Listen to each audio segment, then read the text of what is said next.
Good job!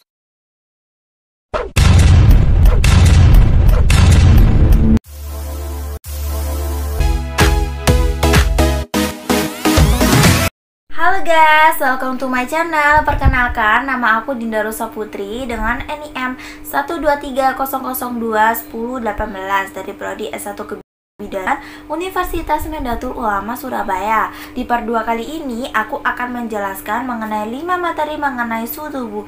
Apa aja itu materinya? Yuk mari kita simak videonya. Saya akan menjelaskan mengenai pengaturan suhu tubuh manusia dengan kaidah fisik. Dan yang kedua, saya akan menjelaskan mengenai pengaturan suhu tubuh manusia dengan kaidah metabolisme. Ketiga, suhu tubuh normal berdasarkan usia. Keempat, suhu tubuh normal berdasarkan bagian-bagian tubuh manusia. Yang terakhir, ada beberapa penyakit yang berkaitan dengan perubahan suhu tubuh. Langsung saja, yuk mari kita simak videonya. Pertama, dikenali dengan kaidah fisik karena peraturan lebih banyak kepada penggunaan otot-otot tubuh dan secara fisik kemungkinan yang akan terjadi yang pertama, suhu badan tinggi melebihi normal. Yang kedua, suhu badan rendah melebihi normal. Apabila suhu badan tinggi, termoreseptor akan mentransfer suhu pada kulit di otak. Kemudian hipotalamus akan berfungsi sebagai termostat untuk mengatur suhu darah yang melaluinya.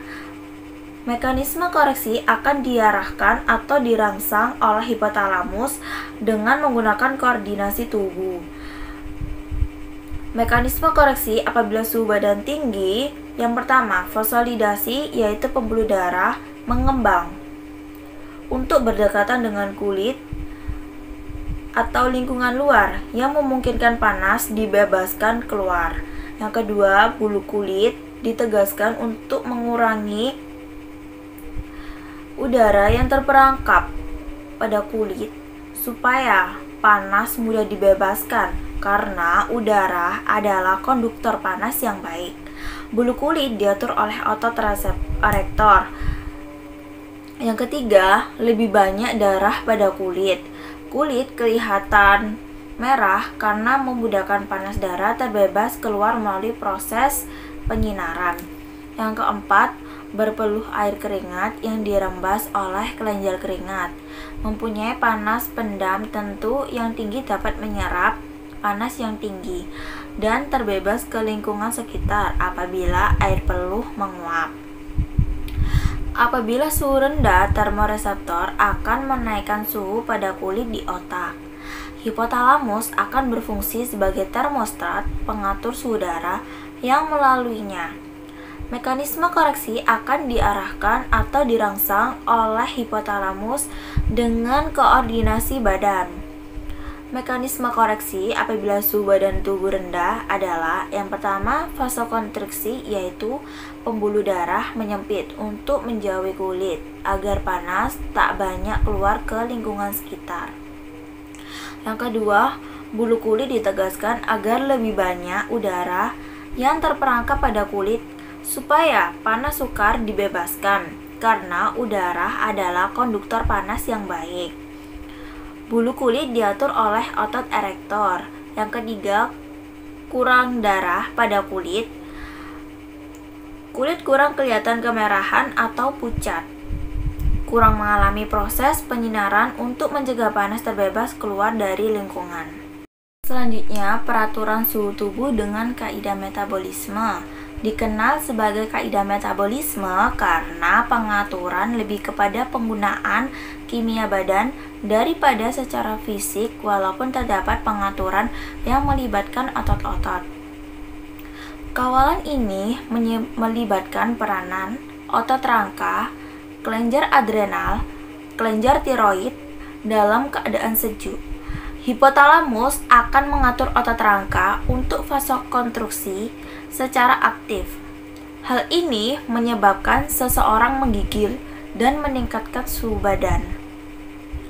Pada saat yang sama, kelenjar adrenal akan mensekresikan hormon adrenalin dan noradrenalin, sedangkan kelenjar tiroid akan mensekresikan hormon tiraksin. Semua hormon ini bertujuan untuk meningkatkan suhu badan dengan cara meningkatkan metabolisme pada tubuh. Dalam keadaan panas, aktivitas otot rangka akan berkurang. Begitu juga dengan sekresi hormon-hormon tertentu oleh kelenjar adrenal.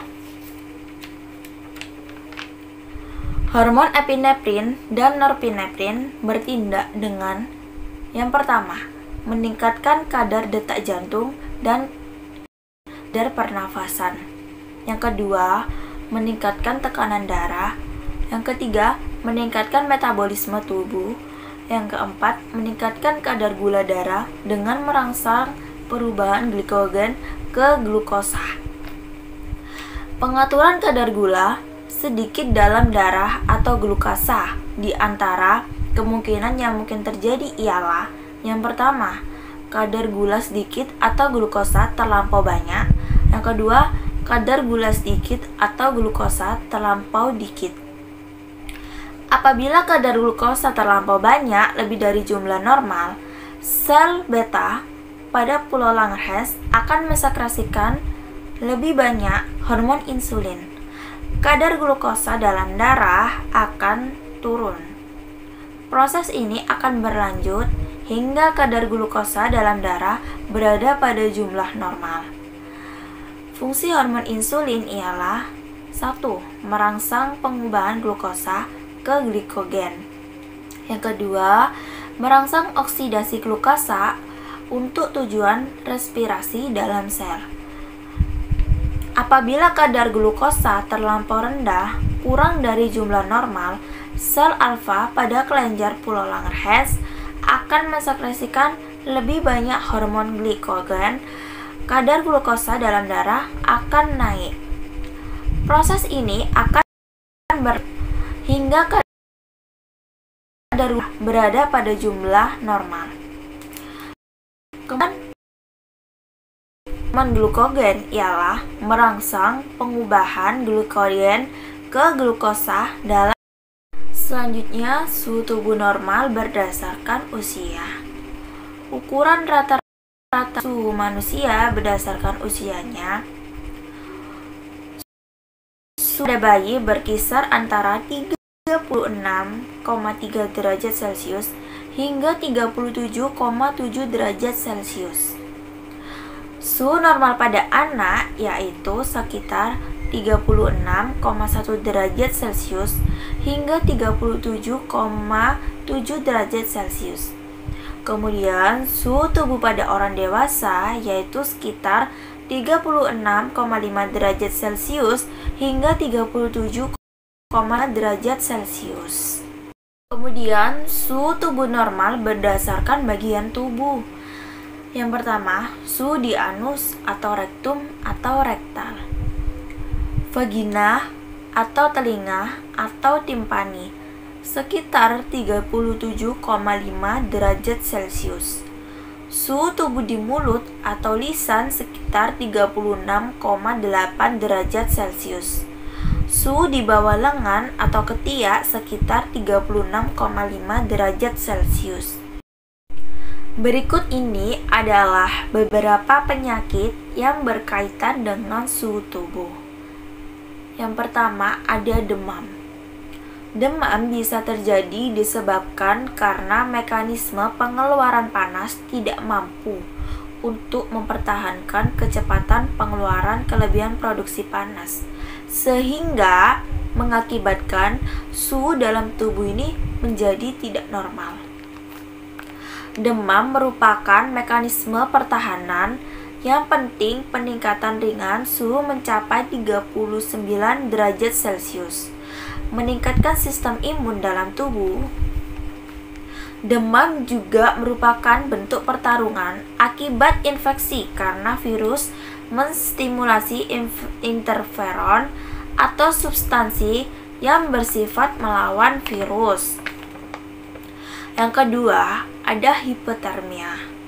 Hipotermia adalah peningkatan suhu tubuh sehubungan dengan ketidakmampuan tubuh untuk meningkatkan pengeluaran panas atau menurunkan produksi panas.